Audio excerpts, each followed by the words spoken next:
नमस्कार। आप भारत लाइव देख रहे हैं। जैसा कि आप सभी जानते हैं कि एनडीए में सब कुछ ठीक होने की बात तो कही जा रही है, लेकिन सब कुछ ठीक नजर नहीं आ रहा है। अगर ऊपर से देखें आप तो चारों पार्टियां एक दूसरे के सामने खड़ी नजर आ रही हैं और जो समझौते होने चाहिए वो अब तक नहीं हो पाए हैं। 5 राज्यों में चुनाव की घोषणा हो चुकी है और वहीं बिहार में भी 24 सीटों के एमएलसी के चुनाव है, उस पर भी जिच बनी हुई है। इन सारी परिस्थितियों को बहुत बेहतरीन और करीब से देखने वाले जो हमारे साथ हैं हिंदुस्तानी अवाम पार्टी के राष्ट्रीय प्रवक्ता दानिश रिजवान जी, वो इस मुद्दे पर क्या सोचते हैं। हालांकि वो लगातार इन मुद्दों पर बात करते रहे हैं, लेकिन जो एक बात सामने आ रही थी कि जीतन राम मांझी जी और मुकेश सहनी दोनों एक साथ उत्तर प्रदेश चुनाव लड़ने की बात कर रहे थे। अगर कोई समझौता भारतीय जनता पार्टी एनडीए से नहीं होती है तो अब तो जदयू भी बाहर हो गई है। ऐसी परिस्थिति में क्या सोचती है हिंदुस्तानी अवाम पार्टी, हम दानिश रिजवानी से जानना चाहेंगे। दानिश जी, आपका बहुत बहुत स्वागत है। क्या सोच रही है आपकी पार्टी, क्या करेगी चुनाव में? देखिए, चीजें बहुत स्पष्ट है जी। हमारी बातचीत इनिशियली मुकेश सहनी जी से हुई थी जी। संभवतः 20 से 21 तारीख को फिर एक बार उनके साथ बैठा हूँ जी। और कुछ एक सीटों पर हमारे हम जो प्रदेश अध्यक्ष हैं उत्तर प्रदेश के, उन्होंने उनका नाम दिया है, उससे बातचीत चल रही है और संभवतः वहां से हम कैंडिडेट उतारेंगे। रही बात एनडीए के अंदर खींचातानी को लेकर के, देखिए 4 पार्टियों का ये गठबंधन है और चारों पार्टियों के अपने अपने एजेंडे होते हैं, अपना अपना अपना घोषणा पत्र है और अपनी अपनी बातें हैं। चारों पार्टियां अपने अपने जिन बातों का उन्होंने घोषणा पत्र में जिक्र किया था, हम कोशिश में हैं कि सरकार चूंकि हमारी बनी है तो हम उन तमाम जो जनता के बीच में हम जिन बातों को लेकर गए थे उन बातों को जमीनी तौर पे उतारे और उसी के तहत तमाम राजनीतिक दल, चूंकि 4 पार्टियों का गठबंधन है और चारों जो पार्टी है वो चाहती है कि जिन बातों की घोषणा उन्होंने करी थी चुनाव के वक्त में उसको हम सूबे में लागू कराएं। कुछ एक एजेंडा है जो जनता से जुड़ा हुआ मुद्दा है और उन मुद्दों पर भी हम बातचीत कर रहे हैं। लगातार शराबबंदी को लेकर के जब सवालिया निशान जो खड़ा हम कर रहे हैं, ये जनता के सवाल है। आप लगातार देख रहे हैं कि शराबबंदी कानून के कारण सूबे में जहरीली शराब बिक रही है, जिससे बेगुनाहों की मौत हो रही है। हालांकि कुछ एक सत्ताधारी दल के ही हमारे सहयोगी ही कह रहे हैं कि चूंकि आप शराब पी रहे हैं तभी ना मर रहे हैं। भाई साहब, आप बेचवा रहे हैं तब ना बिक रहा है, तभी तो मर रहे हैं। हमारा एजेंडा बहुत साफ है कि सूबे की जनता को किसी तरीके की परेशानी नहीं हो। अगर कोई कानून है जिसके कारण लोगों की मौत हो रही है तो हम निसंदेह उसमें बदलाव की मांग कर रहे हैं और मुझे लगता है कि यही लोकतांत्रिक प्रक्रिया भी है कि अगर आप सरकार में हैं, गठबंधन में हैं और अपनी बातों को अपने फोरम पर रख रहे हैं, यही एक लोकतांत्रिक प्रक्रिया है। अगर कोई ये कह रहे हैं कि हम सरकार का विरोध, सरकार का हम विरोध नहीं कर रहे हैं, हम आम जनता की बातों से सरकार को रूबरू करा रहे हैं। कुछ एक बातें सामने आई 2-3 दिन पहले की शराबबंदी कानून में संशोधन हो सकता है। हमारा स्पष्ट मानना है कि संशोधन की अभी कोई आवश्यकता नहीं है। आप जनता के बीच में जाइए, एक सर्वे करा लीजिए। अगर वो सर्वे आता है कि सरकार संशोधन करा दे, हम संशोधन के पक्ष में हैं और अगर जनता ये कहती है कि कानून को वापस ले लिया जाए तो हम उसके पक्ष में हैं, क्योंकि डेमोक्रेसी में जनता मालिक होती है, जनता तय करेगी कि क्या करना है। मेरा प्रश्न भी इसी से जुड़ा हुआ था। लगातार आप लोग चाहे महागठबंधन में रहें या एनडीए में रहें, आप लोगों की डिमांड होती रही है कॉमन मिनिमम प्रोग्राम की और एक कोऑर्डिनेशन कमेटी की। यहाँ भी उस चीज की कमी नजर आ रही है और देखा जा रहा है कि जब एनडीए का फैसला होता है तो 2 लोग मिल करके कर लेते हैं। चाहे शराबबंदी का फैसला हो तो एक आदमी फैसला कर देता है कि शराबबंदी कानून में संशोधन हो। अब ऐसी परिस्थिति में आप लोगों के लिए कितना मुश्किल भरा होगा, क्योंकि आप लोग निचले तबके की जो अंतिम पायदान पर लोग खड़े हैं उसकी राजनीति करते हैं। देखिए, कोऑर्डिनेशन हमारी शुरुआती दौर से मांग रही है। हमने लगातार इस बात को कहा है कि बिना कोऑर्डिनेशन के कोई भी संगठन, कोई भी अलायंस, कोई भी दल आगे नहीं बढ़ सकता है। अगर बिहार विधानसभा में 243 विधायक है तो उनके कोऑर्डिनेशन से ही कोई प्रस्ताव पारित होता है।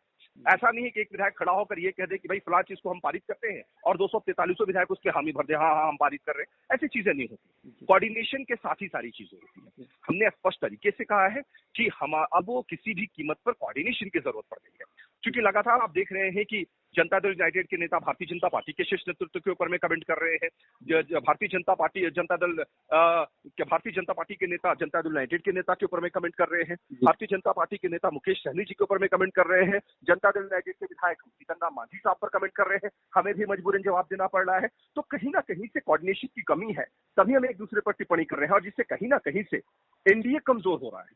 हम स्पष्ट तरीके से इस चीज को कह रहे हैं कि ऐसे बयानबाजी से एनडीए कमजोर हो रहा है। इसलिए अगर एनडीए की मजबूती बरकरार रखनी है तो निस्संदेह कोऑर्डिनेशन कमेटी बनाना आवश्यक हो गया है। दानिश जी, आप अपनी बातों को बड़ी मुखरता के साथ रखते रहे हैं और इस बात से बिना कोई भय रहित आप राजनीति करते रहे हैं। आप शुरू से वो बातें कहते रहे हैं जो बातें चाहे वो अच्छी लगे या नहीं लगे।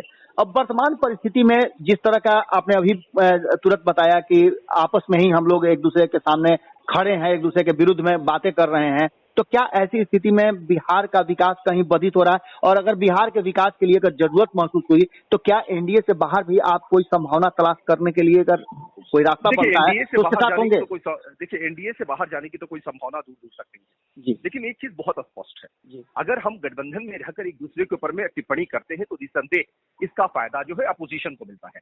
आपने कहा कि हम बेबाक राय रखते हैं। हिंदुस्तानी अवाम मोर्चा के नेता हमेशा जीतन राम मांझी जी कहते हैं कि सच कहना अगर बगावत है तो समझ लीजिए हम बागी हैं, लेकिन इसका मतलब ये नहीं कि हम सरकार से किनारे खड़े हो गए। और एक चीज बहुत साफ वही के साथ हम कह रहे हैं कि अगर जिस कानून को जनता पसंद नहीं कर रही है, अब वो पुलिस का काम है लोगों को कानून का पालन कराना, गिरफ्तार करके जेल भेज देना। आप ही बताइए, आप एक सर्वे करा लीजिए, हर थाने में 90% थानेदार और सिपाही कर्मचारी जो थाने स्टाफ है वो लगे हुए हैं कि किसी तरीके से शराब पकड़ लेनी है। AK-47 से घातक चीज आज बिहार में क्या है तो वो शराब है। अगर AK-47 किसी के इलाके में बरामद हो जाता है तो थानेदार पर कोई कार्रवाई नहीं होती, लेकिन अगर शराब बरामद हो जाता है तो थानेदार पर कार्रवाई हो जाती है। वैसे भी कौन सा कानून चला रहे हैं आप? ये तो मुझे लगता है कि हम हम्मू रावी की विधान संहिता के रुख चले गए हैं। जी जी।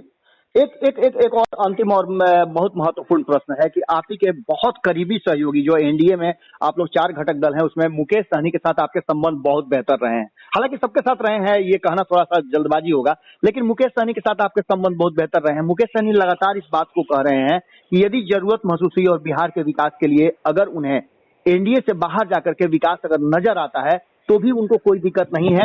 उनका आइडियोलॉजी के साथ समझौता किसी के साथ भी हो सकता है। उनका इशारा सीधा था कि वो महागठबंधन की तरफ भी जा सकते हैं।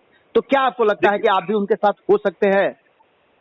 देखिए, फिलहाल तो इस तरह की कोई बातें नहीं, और राजनीति में संभावनाएं हमेशा बनी रहती है।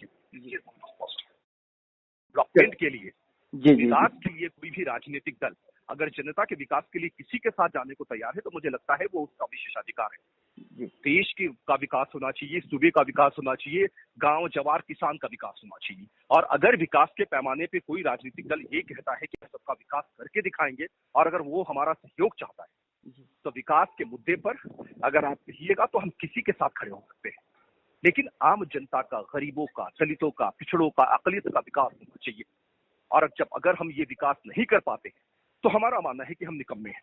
और वैसी स्थिति में अगर कोई हमें विकास की रोशनी कहीं दिखाता है कि आप हमारे साथ आइए, हम सुचारू तरीके से काम करके दिखाएंगे, सूबे के हर क्षेत्र का विकास करके दिखाएंगे, तो निसंदेह हम माननीय मुख्यमंत्री नीतीश कुमार जी के साथ उनके विकास के एजेंडे के साथ जुड़े हैं। ऐसा कहीं नहीं है कि हम सत्ता के लालच में हैं। आपने देखा था कि जब 2018 में हमने एनडीए छोड़कर महागठबंधन का सहारा लिया था तो सिर्फ इसलिए नहीं लिया था कि हमें सीटें चाहिए थी। हमारा एजेंडा था कि डेवलपमेंट हमारा मुद्दा रहा है और हम विकास के लिए आगे जाते हैं। और अगर विकास के मामले पर कोई भी चीजें होती हैं तो हम बैठ के इस पर विचार करेंगे कि क्या किया जा सकता है। जी, बहुत बहुत धन्यवाद। लेकिन राजनीति में हमेशा विकल्प खुले होते हैं। राजनीति में कल क्या होगा ये किसी ने नहीं देखा है। जी, धन्यवाद, बहुत बहुत धन्यवाद। धन्यवाद। अगर ये वीडियो पसंद आई और वह बिहार के राजनीति और बिहारियत से सरोकार रखेनी तो सब्सक्राइब बटन दबा के चैनल के सब्सक्राइब कर ली। ओजे एगो घंटी बा, ओकरा बटन दबा देला से कुल सटीक और मारक खबर रुआ मुफ्त में मिल जाई। अगर रुआ पत्रकारिता के हमनी के नया प्रयोग में सहयोग कर चाहतानी तो ज्वाइन बटन दबा दी। पेटीएम नंबर नोट कर ली 9386816700। धन्यवाद।